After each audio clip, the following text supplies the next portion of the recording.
दोस्तों मान लीजिए कि आपके किसी करीबी दोस्त को या फिर आपके घर किसी सदस्य को अचानक पुलिस गिरफ्तार कर लिया है और अब घर में रोना धोना मचा हुआ है। सब लोग घबराए हुए हैं और कोई कह रहा है कि घबराओ मत, बेल करा दो और बेल हो जाएगी। लेकिन तभी एक आदमी आता है और आपसे कहता है कि बेल नहीं हो पाएगी, उसके लिए बेल बॉन्ड लगेगी। तो अब आप कंफ्यूजन में आ जाते हो और यही समझने की कोशिश करते हो कि बेल क्या होती है और बेल बॉन्ड किसे कहते हैं और इन दोनों में क्या-क्या फ़र्क है। और एक बेल बॉन्ड्स नाम का टर्म होता है, तो बेल बॉन्ड्समैन कौन होता है और अगर बेल तुड़वा दी तो क्या होगा? इन सारे सवालों के जवाब आप ढूँढने के लिए निकल पड़ते हो। तो आज की इस वीडियो में हम इन्हीं सवालों के जवाब आपको देंगे और बिल्कुल आसान भाषा में मैं आपको समझाऊँगा। और मैं वादा करता हूँ कि इस वीडियो को देखने के बाद अगर 8वीं क्लास का बच्चा भी ये वीडियो को पूरा देखेगा, तो वो भी पूरी बात समझ जाएगा और बेल बॉन्ड के ऊपर आपको कोई भी और वीडियो देखने की ज़रूरत नहीं पड़ेगी। तो चलिए शुरू करते हैं एकदम बेसिक से और इन सारे टॉपिक को हम लाइन बाय लाइन कवर करेंगे। लेकिन उससे पहले मैं आप लोगों को बता दूं कि हमें आपके सपोर्ट की बहुत ज़रूरत है, तो हमारे चैनल को लाइक किया कीजिए, कोई छोटा सा कमेंट किया कीजिए और जितना हो सके अपने दोस्तों और रिश्तेदारों के साथ इसे शेयर कीजिए।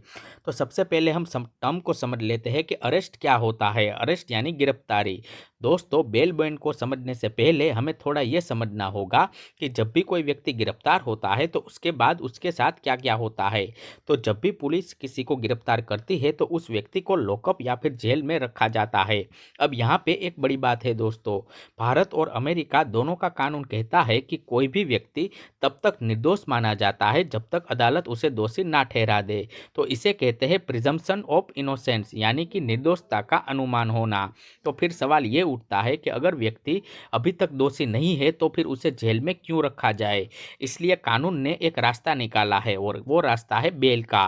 तो बेल का मतलब होता है कि अदालत को कुछ पैसे या फिर गारंटी देकर जेल से बाहर आ जाना, इस शर्त पर कि आप अदालत में हर सुनवाई में हाजिर रहेंगे। सरल भाषा में अगर मैं आपको समझाऊं तो मुझे अभी छोड़ दो, मैं कोर्ट आता रहूंगा, ऐसा आप कोर्ट को कहते हो। और ये एक तरह का विश्वास और वादा होता है जो पैसों की गारंटी से और भी मजबूत बन जाता है। तो अब अगर बेल है तो बेल बॉन्ड क्या होता है, यही सवाल आपके दिमाग में भी आ रहा होगा। तो जानते हैं कि बेल और बेल बॉन्ड में क्या क्या फर्क होता है। दोस्तों ये वो जगह है जहां पर ज़्यादातर लोग कंफ्यूज हो जाते हैं। तो चलिए एक कहानी के तौर पे इसे समझते हैं ताकि आपको बेल बॉन्ड हमेशा के लिए याद हो जाए। तो ये कहानी है राजू की, जिसकी गिरफ्तारी होती है, यानी कि टाइटल है राजू की गिरफ्तारी। तो राजू एक आम इंसान है और एक दिन एक झगड़े में उसका नाम आ जाता है और उस झगड़े की वजह से पुलिस उसे गिरफ्तार करके ले जाती है। तो अब कोर्ट में जज कहता है कि राजू की बेल 5 लाख रुपए की है। यानी कि अब राजू के पास 3 रास्ते होते हैं। रास्ता नंबर 1 है कि केस में बेल दे, यानी कि नगद जमानत मंजूर करे। तो राजू या उसके परिवार के लोग सीधे कोर्ट में जाके 5 लाख रुपए जमा कर दे तो राजू को बेल मिल जाएगी और केस खत्म होने पर चाहे राजू दोषी निकले या नहीं, वो पैसे वापस मिल जाएंगे। लेकिन प्रॉब्लम ये है कि हर किसी के पास इतने पैसे नहीं होते हैं। तो रास्ता नंबर 2 है प्रॉपर्टी बॉन्ड, यानी कि संपत्ति जमानत पे रखना। तो अगर नगद नहीं है आपके पास तो कोई भी अपनी जमीन, कोई मकान या संपत्ति कोर्ट में गिरवी रखा जा सकता है। अगर राजू कोर्ट में नहीं आया तो वो संपत्ति जब्त हो सकती है, इस बात का हमेशा ध्यान रखिएगा। और रास्ता नंबर 3 आता है बेल बॉन्ड का, यानी कि जमानत बॉन्ड इसे कहते हैं। फॉर एग्जाम्पल यहाँ पे हम बेल बॉन्ड समझ रहे हैं तो यही टॉपिक आप ध्यान से सुनिएगा। ये तब होता है जब राजू के पास न तो 5 लाख रुपए नकद के है या फिर ना ही कोई उसके पास संपत्ति है। तो अब एक तीसरा व्यक्ति आता है जो कि बेल बॉन्ड्समैन होता है, यानी कि जमानत का दलाल। ये आदमी या कंपनी कोर्ट को ये गारंटी देती है कि राजू हर सुनवाई पर आएगा और अगर नहीं आया तो हम 5 लाख रुपए उसके भरेंगे। इसके बदले में राजू का परिवार बेल बॉन्ड्समैन को एक नॉन रिफंडेबल फी देता है, जो आमतौर पर बेल अमाउंट का 10% होती है। यानी कि 5 लाख की बेल पे 50,000 फीस देनी पड़ती है और ये 50,000 वापस कभी नहीं मिलते। चाहे राजू निर्दोष साबित हो या दोषी साबित हो, ये पैसे आपको फी के तौर पे चुकाने होते हैं। अब बात करते हैं बेल बॉन्ड्समैन कौन होता है। लेकिन उससे पहले इन तीनों सिनेरियो को आप अच्छे से दिमाग में बिठा लीजिए कि जब भी कोर्ट और जज कहता है कि बेल का जो अमाउंट है वो भर दो, तो इसका 3 रास्ते निकलते हैं कि पहला आप उसमें नगद जमानत दे सकते हो जिसमें आपको पूरा 5 लाख रुपए देना पड़ेगा। लेकिन प्रॉब्लम यह है कि हर किसी के पास इतने पैसे नहीं हो पाते, इसलिए दूसरे तरीके खोजने जाते हैं और केस खत्म होने पर चाहे राजू दोषी निकले या फिर ना निकले, लेकिन वो पैसे आपको वापस मिल जाते हैं जो आपने पूरे 5 लाख इस केस में भरे थे वो, क्योंकि नगद जमानत में पैसे वापस मिलते हैं। जबकि प्रॉपर्टी बॉन्ड की बात करें तो अगर आप उसमें नहीं जा पाते कोर्ट तो फिर आपकी प्रॉपर्टी या संपत्ति कोर्ट कब्जे कर सकता है। उसके बाद बेल बॉन्ड आता है जिसमें सिर्फ 10% भरना पड़ता है, जो कि बेल बॉन्ड्समैन भरता है आपके बिहाफ पे, और उसकी वो 10% फीस देता है जो कि आपको कभी भी वापस नहीं मिलते। यानी उतने रुपए आपने दे दिए, यही समझ लीजिए, फिर चाहे वो दोषी निकले या फिर निर्दोष साबित हो, ये 10% फीस तो आपको चुकानी ही पड़ती है।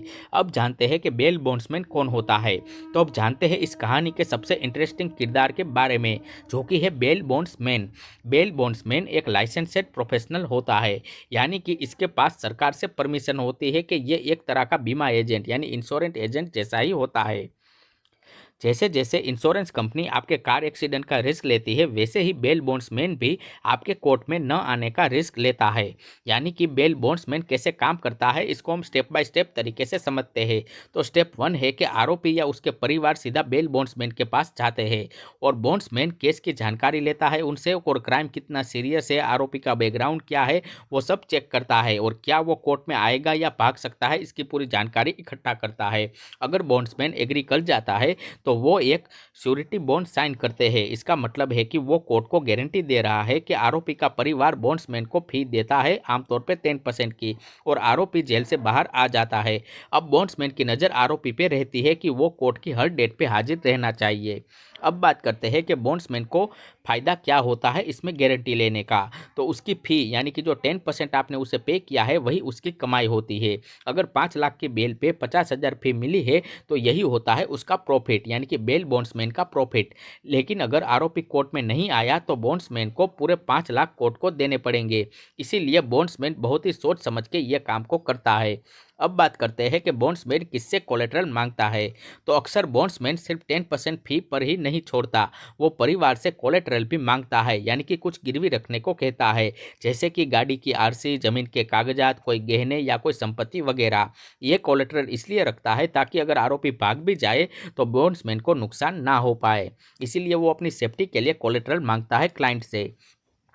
अब बात करते हैं कि बेल कैसे सेट होती है और जजेस इसमें क्या सोचते हैं। तो अब एक बड़ा सवाल है कि बेल की रकम कितनी होगी, ये कौन तय करता है। तो इसका जवाब है कि उसे तय करने का अधिकार जज को होता है। जब पहली बार कोर्ट में आपकी पेशी होती है, जिसे आर्ग्यूमेंट कहते हैं, तब जज बेल की रकम तय कर देता है। जज कई चीज़ें देखता है, जैसे कि फैक्टर 1 देखता है कि क्राइम कितना गंभीर है। अगर किसी पर हत्या का आरोप है तो बेल बहुत ज़्यादा होगी या बिल्कुल नहीं मिलेगी, ऐसा वो जज डिसीजन ले सकता है। और अगर किसी पे कोई छोटी मोटी चोरी का आरोप है तो बेल कम होगी। फैक्टर 2 है आरोपी की समाज में जुड़े, यानी कि कम्युनिटी में उसकी पकड़ कैसी है। क्या आरोपी के परिवार है, क्या वो कई सालों से यहाँ पे रहता है, क्या उसका यहाँ पे घर है, नौकरी है। अगर हाँ तो जज मान सकता है कि वो कभी भागेगा नहीं, और अगर बाहर का आदमी है तो कोई ठिकाना नहीं है तो वो बेल ज़्यादा हो सकती है। फैक्टर 3 है कि पुराना क्रिमिनल रिकॉर्ड आरोपी का कैसा है। क्या आरोपी पहले भी कहीं जेल जा चुका है, क्या उसने पहले कभी कोर्ट की डेट मिस की है, ये सारी चीज़ें भी जज देखते हैं, और अगर हाँ है तो जज बेल बढ़ा भी सकते हैं। फैक्टर 4 है कि भागने का खतरा क्या है, यानी कि क्या आरोपी विदेश भाग सकता है, क्या उसके पास बहुत पैसा है, क्या उसका पासपोर्ट है। अगर जजेस को लगे कि यह आदमी देश छोड़ के भाग सकता है तो बेल बहुत ही ज़्यादा रख देते हैं। फैक्टर नंबर 5 है कि दूसरों के लिए खतरा क्या है। क्या आरोपी बाहर रहने से किसी और को खतरा तो नहीं है, जैसे कि डोमेस्टिक वायलेंस के केसेस में जजेस विक्टिम की सेफ्टी पहले देखता है। अब बात करते हैं कि बेल शेड्यूल क्या होती है। तो कुछ कोर्ट में एक बेल शेड्यूल होती है, एक प्रे सेट लिस्ट, जिसमें हर क्राइम के लिए बेल की रकम पहले से तय हो जाती है। इससे छोटे केसेस में जजेस का टाइम बचता है, लेकिन डिफेंस लॉयर बेल शेड्यूल को चैलेंज कर सकता है और कम बेल भी मांग सकता है। अब बात करते हैं कि नो बेल कब होता है। तो कुछ मामलों में जजेस बेल देने से मना भी कर सकता है, जैसे बहुत ही गंभीर अपराध किया हो, कोई हत्या हो, बलात्कार का केस हो, या जब जजेस को पक्का लगे कि ये व्यक्ति तो भाग ही जाएगा, तो ऐसे केस में वो बेल को नो बेल रिजेक्ट कर सकता है। इसे रिमांड कहते हैं, और यानी कि केस खत्म होने तक आरोपी को जेल में ही रहना पड़ेगा। अब बात करते हैं कि बेल बॉन्ड का पूरा प्रोसेस क्या होता है, इसको स्टेप बाय स्टेप तरीके से समझते हैं। तो चलिए अब पूरी प्रोसेस शुरू करते हैं और जान के हैं बिल्कुल स्टेप बाय स्टेप तरीके से कि बेल बॉन्ड का पूरा प्रोसेस क्या है।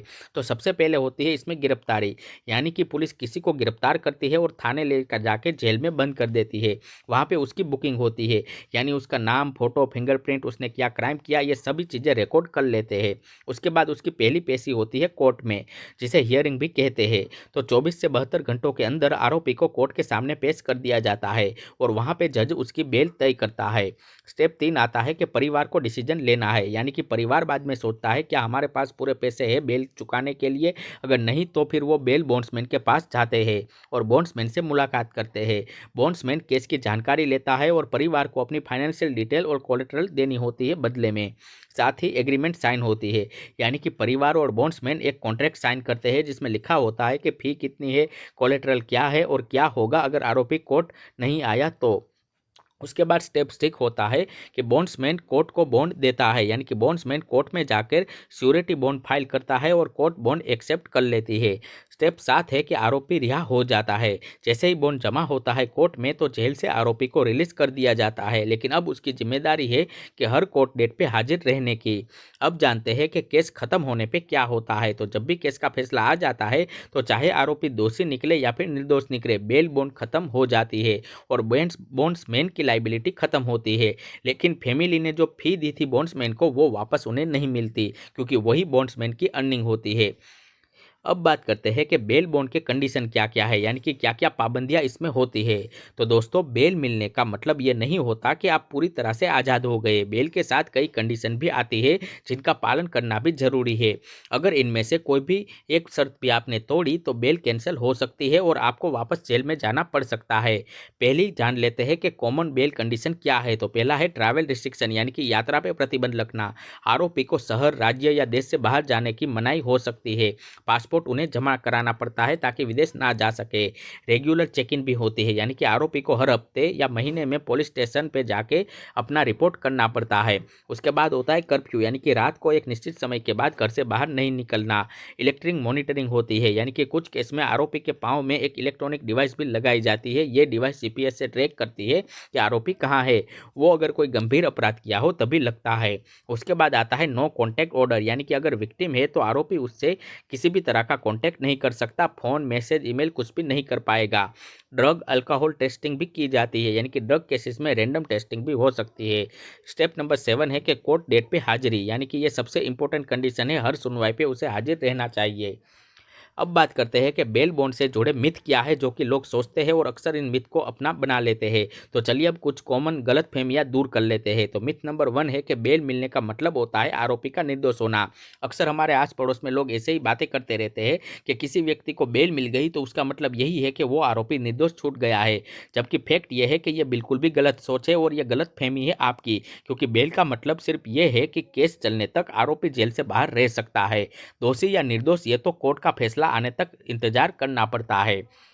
उसके बाद आता है मिथ नंबर 2, जो कि कुछ लोग ऐसा भी बोलते हैं कि बेल बॉन्ड की फ़ी वापस मिलती है। तो नहीं दोस्तों, ऐसा बिल्कुल नहीं होता। बॉन्ड्समैन की फ़ी नॉन रिफंडेबल होती है। ये उसकी सर्विस चार्ज है जो आपने उसे दी है। चाहे केस 1 दिन में ख़त्म हो या 5 साल में, फ़ी आपको कभी भी वापस नहीं मिलती जो आपने बॉन्ड्समैन को 10% दिया था वो। मिथ नंबर 3 है कि बेल बॉन्ड साइन करना सेफ है, इसमें कोई भी रिस्क नहीं आता है। तो इसका फैक्ट है कि यह बहुत ही बड़ा रिस्क है। अगर आरोपी भाग गया, आपका कोलेट्रल भी जाएगा और आपकी संपत्ति भी जाएगी। इसलिए बेल बॉन्ड साइन करने से पहले सोचें और क्या आप उस व्यक्ति पर इतना भरोसा कर सकते हैं तभी साइन कीजिए। मिथ नंबर 4 है कि बेल बॉन्ड सिर्फ अमीरों के लिए होता है। तो ऐसा बिल्कुल नहीं है दोस्तों। बेल बॉन्ड सिस्टम असल में उन लोगों के लिए बनाई गई है जो पूरा बेल अमाउंट नहीं चुका पाते, यानी कि 10% फी भर के वो जेल से बाहर आ सकते हैं। मिथ नंबर 5 है कि बेल मिलने के बाद कुछ भी करो, कोई रेस्ट्रिक्शन नहीं होगी, जो कि पूरी तरीके से गलत है। बेल के साथ बहुत सारी कंडीशन भी आती है जो मैंने आपको ऊपर बताई, उन्हें तोड़ने पे बेल कैंसिल भी हो सकती है। अब बात करते हैं कि बेल बॉन्ड लेते समय किन किन बातों का ध्यान रखना चाहिए।